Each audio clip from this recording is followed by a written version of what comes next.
ये बोर्ड परीक्षा का तीसरा सेट है, ठीक है। और सेट नंबर 3 है बात बंद करो। सेट नंबर 3 2024 817 HJ है। HJ यही आप लोग लिखना पड़ेगा, संकेतांक लिखना पड़ता है। कोड नंबर उसमें 817 HJ लिखना पड़ता है। जब बोर्ड परीक्षा होगी तो रोल नंबर लिखेंगे, सब विषय कोड लिखेंगे, तो इसी में लिखेंगे 817 HJ, ठीक है। तो इसके बाद पार्ट ए में लिखा है read the following passage carefully. Direction माने निर्देश होता है। डायरेक्शन माने क्या होता है?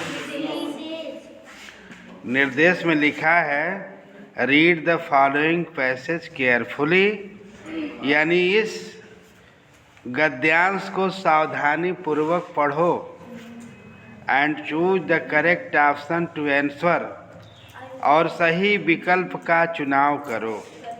किसका करो?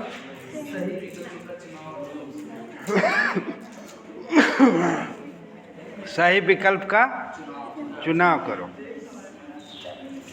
Answer the question that follow, और प्रश्न का उत्तर दो। दैट फॉलो, उन निम्नलिखित प्रश्नों का उत्तर दो। तो लिखा है in olden days, olden days माने पुराने समय में, ओल्डन डेज माने पुराने समय में, इन इंग्लैंड या अतीत के समय में, इंग्लैंड में। किस समय में? इंग्लैंड में, पुराने समय में, अतीत के समय में, यानी बहुत बीते हुए समय में। The laws were very cruel.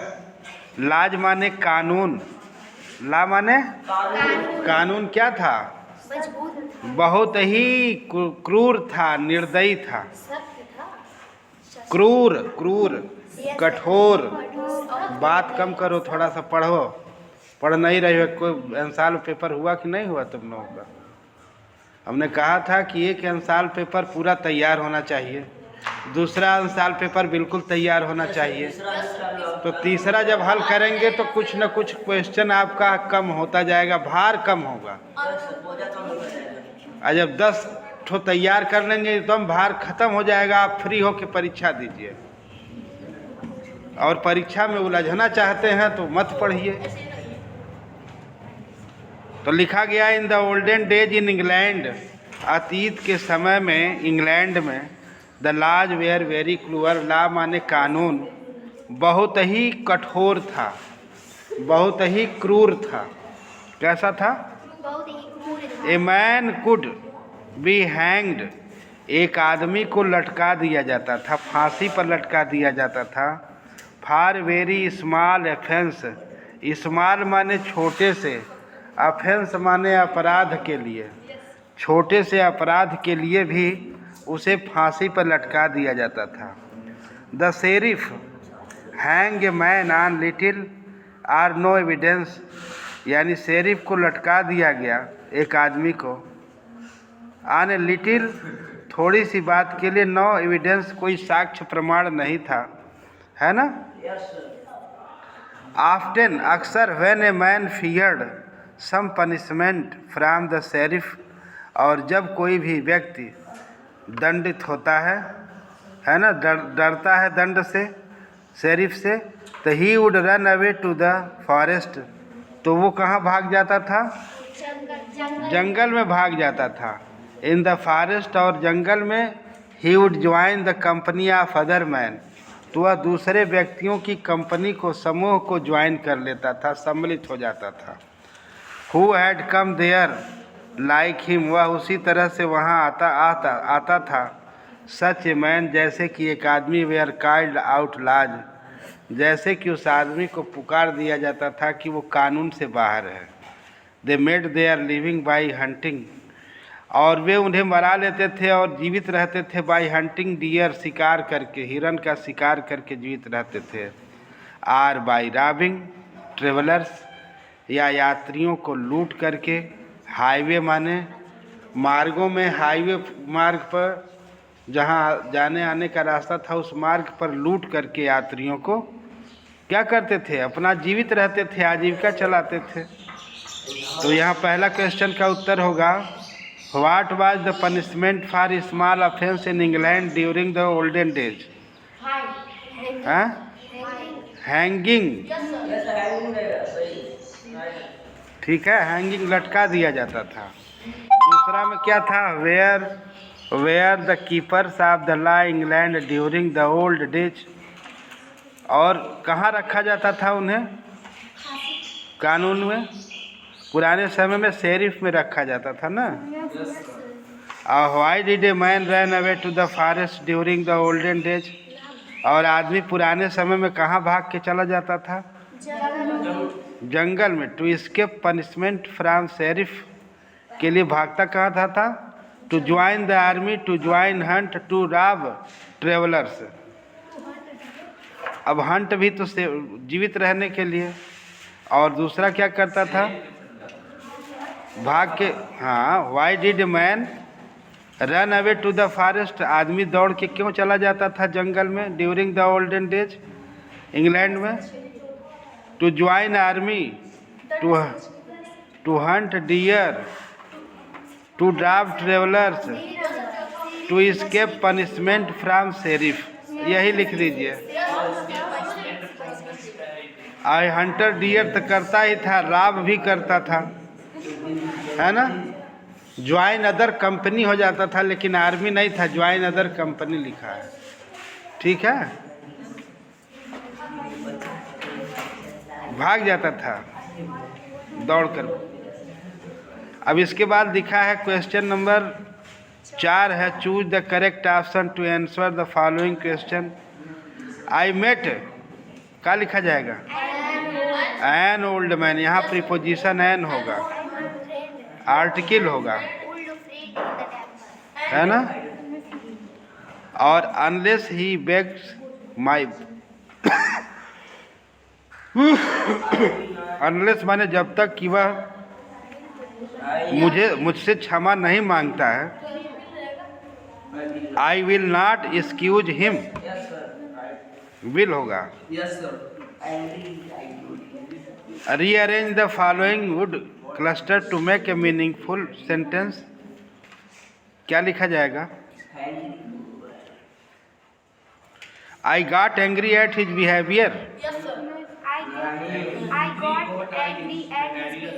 हाँ, I got angry at his behaviour. तो पहला क्वेश्चन सही होगा ना? पहला नंबर सही होगा। ही प्रिवेंटेड मी, है ना। उसने मुझे रोका, कहाँ जाने के लिए? हाँ, कोई शहर जाने से। बड़े शहर के लिए फार लगता है और छोटे शहर के लिए हाफ। वह रोका, मुझे रोक दिया, कहाँ जाने के लिए? मुझे रोक दिया। गोइंग टू द सिटी, शहर जाने से रोक दिया। सर, छोटे गांव के लिए क्या लगता वे है? भाई, बसने के लिए। पहले इसको समझो। प्रिवेंटेड माने मुझे रोका, रोक दिया मुझे। कहाँ? शहर से जाने से मुझे रोक दिया, फ्राम हो जाएगा। ठीक है ना। प्रिवेंटेड माने रोकना। अभी पूछ रहे छोटा सा गांव जब होगा तो एट होगा। छोटे से गांव के लिए क्या लगाते हैं? और बड़े से शहर के लिए या बड़े से स्थान के लिए इन लगाते हैं। कैसे? आप जब कमरे में होते हैं, बड़े से कमरे में, तो इन होते हैं।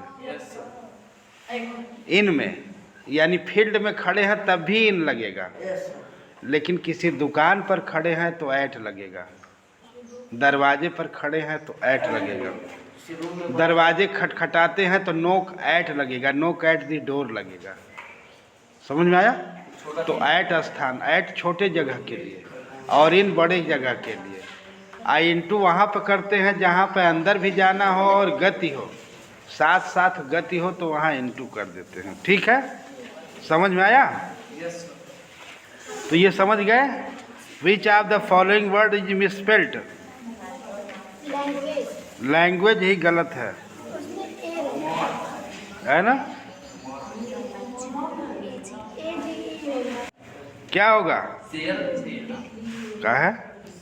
शेयर तो सही है। मिसपेल्ट माने जो गलत है।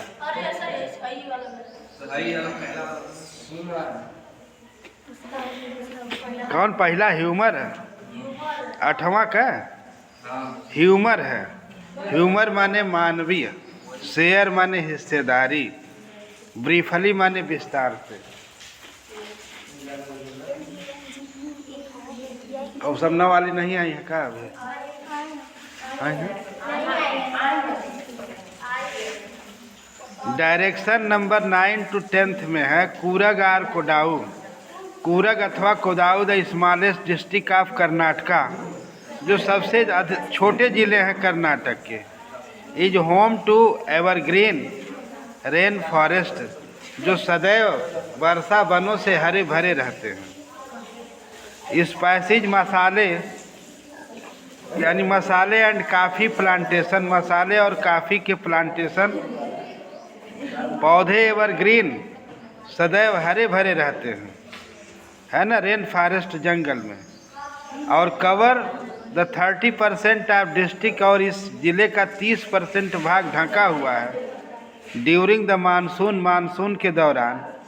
It pours enough to keep many visitors, और ये इतना ज़्यादा वर्षा होती है कि कीप मैनी विजिटर्स, कई आगंतुकों को दूर रखती है, कई आगंतुकों को आने से दूर रखती है। The season of joy commences, और जो मौसम होता है आनंद का, from September and continues till March, सितंबर से मार्च तक रहता है। ठीक है।